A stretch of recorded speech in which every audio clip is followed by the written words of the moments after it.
नमस्कार, आप देख रहे हैं आज तक। मैं हूं आपके साथ रोहित सरदाना। शाम के 5 बज रहे हैं और वक्त हो रहा है दंगल का।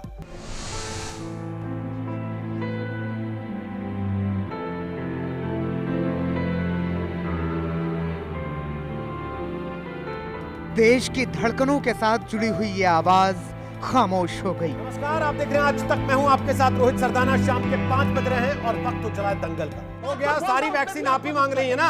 और तो देश में कोई है ही नहीं जो ये कह रहा हो कि वैक्सीन चाहिए। हम भी वही कह रहे हैं, लेकिन कहने का एक सुर है, एक लहजा, एक तरीका है। और उसी पे मैंने सवाल पूछा था, आपको चुप गया। यहाँ सबको समझ में आ रहा। देश के ज्वलंत मुद्दे के दंगल में जवाब देहो से सवाल पूछने वाली आवाज अब सिर्फ यादों की थाती रह गई। कि असल में मसला वैक्सीन पाना नहीं था, मसला बवाल बनाना था, जिसमें आप कामयाब हैं इस समय। तो रोहित जी, आपको लगता है कि वैक्सीन ना होने पर देश में सरकारें मेरा चुप सवाल बैठेंगी? बड़ा सीधा सा है क्या बात कर रहे सुप्रिया हैं जी, आप? मुझसे लड़ने ये की तो आवश्यकता जिम्मेदारी नहीं है ना है। लोगों के प्रति। मेरे से लड़ने की ये आवश्यकता चुनी नहीं है। हुई मेरा बड़ा सरकार सीधा सा है। सवाल है। आपको वैक्सीन क्या? चाहिए था, आपने स्वास्थ्य मंत्री से बात मैं की। आपसे लड़ भी नहीं रही हूँ। आपको वैक्सीन पाने के लिए स्वास्थ्य मंत्री के पास जाना था या मीडिया प्लेटफॉर्म पे प्रेस कॉन्फ्रेंस करने जाना था? इलेक्ट्रॉनिक मीडिया की दुनिया में जैसे वज्र गिर गया। देश के जाने माने और आज तक के चैनल के दिग्गज एंकर रोहित सरदाना को काल ने हम सभी से छीन लिया।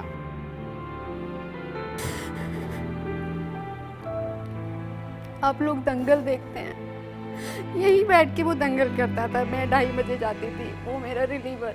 रोहित तुम आ गए, अच्छा मैं मेकअप उतार लूँ? हाँ तू जा, अब मैं आ गया हूँ। हाँ मैं हूँ, तू जा। परिवार में सब साथ बैठते थे, बच्चों के बर्थडे साथ मनाते थे हम लोग। कभी नहीं सोचा था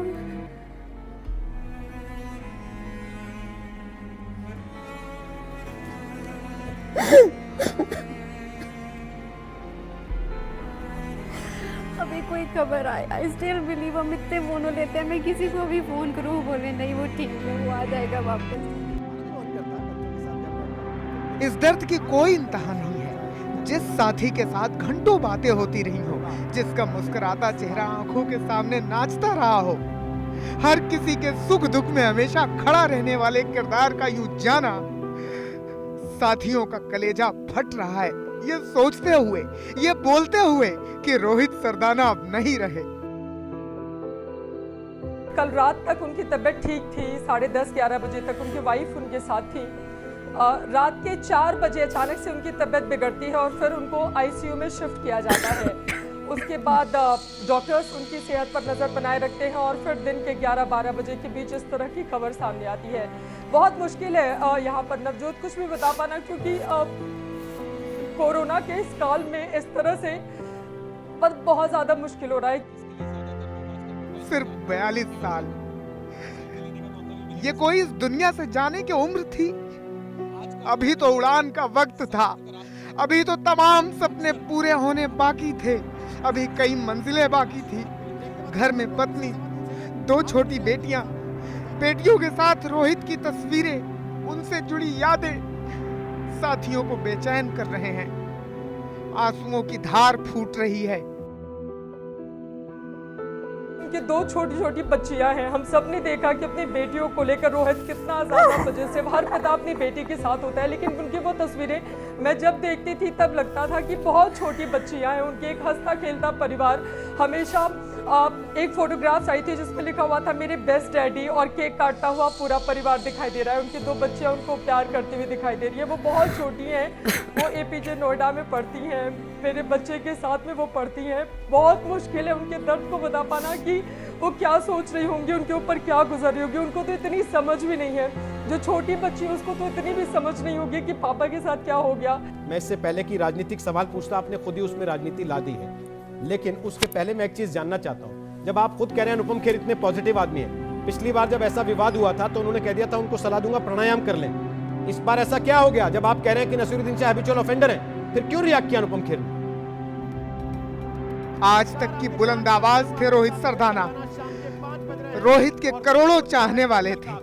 शाम 5 बजे उनके शो दंगल के लिए पूरा देश उनका इंतजार करता था। नमस्कार, आप देख रहे हैं आज तक। मैं हूं आपके साथ रोहित सरदाना। शाम के 5 बज रहे हैं और वक्त हो रहा है दंगल का। धाकड़ पत्रकार के तौर पर पूरा देश उनका लोहा मानता था। कभी झुके नहीं, कभी डिगे नहीं, सवाल पूछने में कभी हिचके नहीं। और इंटरव्यू था, आप कह के बार बार बात को घुमाना चाह रहे हैं। उसी इंटरव्यू में उन्होंने, नसीर साहब ने बोला ना अनुपम खेर के बारे में, या तो अनुपम खेर के बारे में जब सवाल आया तो वो बोल दिए होते कि भाई ये अनुपम खेर पर इंटरव्यू कर रहे हो क्या मेरा? रोहित जी, जिस चीज पर इंटरव्यू कर रहे हो उस पर रहो। इंटरव्यू नहीं था जब उन्होंने कहा साइकोपैथ, उन्होंने कहा क्लाउन, तो जवाब तो आएगा ना सामने से।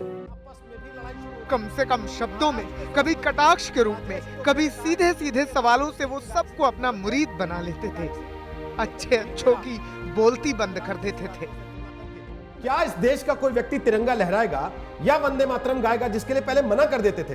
परसों वारिस पठान बैठे थे यहाँ पर, उन्होंने खुद विधानसभा में खड़े होकर कहा था कि मैं नहीं गाऊंगा वंदे मातरम। आज वो चौड़े होकर यहाँ पर कह रहे थे कि हम तो वंदे मातरम गाते हैं। एहसान है क्या देश पर? जो देश के प्रतीक चिन्ह है उनको अपनाना, क्या उस देश पर एहसान है? रात के 10 बज रहे हैं, आप आज तक पर दस्तक देख रहे हैं। नमस्कार, मैं रोहित सरदाना आपका स्वागत करता हूं। हर रोज रात 10 बजे आज तक के शो दस्तक में रोहित सरदाना देश के मुद्दे को सामने रखते थे। जब हमारे डॉक्टर्स के हाथ में वैक्सीन है, फिर भी महाराष्ट्र के कुछ इलाकों में नियंत्रित लॉकडाउन लगाना पड़ा। सवाल है क्यों? जवाब है कोरोना के टीकाकरण की धीमी रफ्तार। इसीलिए जनता के साथ खड़ा रहने वाला न्यूज चैनल आज तक आज जनता को जल्द से जल्द वैक्सीन दिलाने की मुहिम शुरू कर रहा है। सरकार अब एक काम कीजिए, वैक्सीन अब बांट दीजिए। रोहित सरदाना हरफन मौला पत्रकार थे। जब भी देश में कोई बड़ी खबर होती थी, रोहित हमेशा ग्राउंड जीरो पर पहुंचते थे। इस तरफ का ये रास्ता जाता है रेलवे स्टेशन की तरफ, यहां भी बैरिकेडिंग लगा दी गई है। और तीसरा रास्ता जो यहां से दिखाई देता है वो जाता है सरयू के घाट की तरफ। आप देख सकते हैं सुरक्षा के कड़े इंतजाम यहां पर किए गए हैं। चौथा रास्ता इस चौराहे से जो खुलता है, जहां बैरिकेड लगाया गया है, वो जाता है मानस भवन यानी कि राम जन्मभूमि कार्यशाला की तरफ, जहां पर पत्थर काटने का काम वर्षों से निरंतर किया जा रहा है। कड़ी सुरक्षा है, 3 से 4 टियर सुरक्षा जिसको आप कह सकते हैं, यानी कि एक के बाद एक, थोड़ी थोड़ी दूरी पर पुलिस के बैरिकेड्स लगाए गए हैं। देश के दिग्गज नेताओं से देश के मुद्दे पर बहुत बेबाकी से सवाल करते थे रोहित सरदाना। तो सबसे बड़ा मुद्दा इस बार के बंगाल के चुनाव का क्या है? ममता को हटाना, ये मुद्दा है ना। जय श्री राम, ये मुद्दा है। किसान, ये मुद्दा है। राजनीतिक हिंसा मुद्दा है। नंदीग्राम मुद्दा है। क्या है आपकी नजर? देखिए,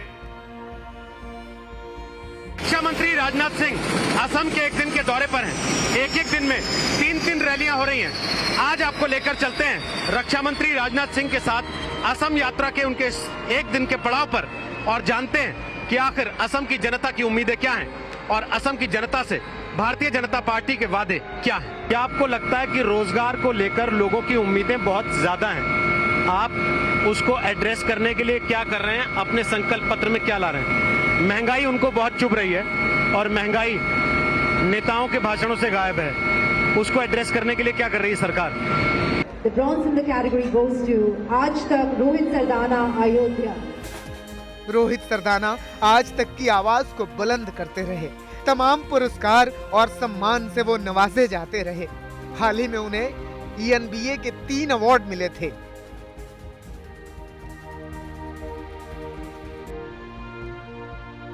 करीब 2 दशक से समय की रफ्तार के साथ कदम ताल करते हुए रोहित सरदाना इलेक्ट्रॉनिक मीडिया के दमदार हस्ताक्षर बन चुके थे। पिछले दिनों उन्हें कोरोना संक्रमण हो गया था। सब कुछ ठीक था। अचानक गुरुवार की रात उनकी तबीयत बिगड़ी थी।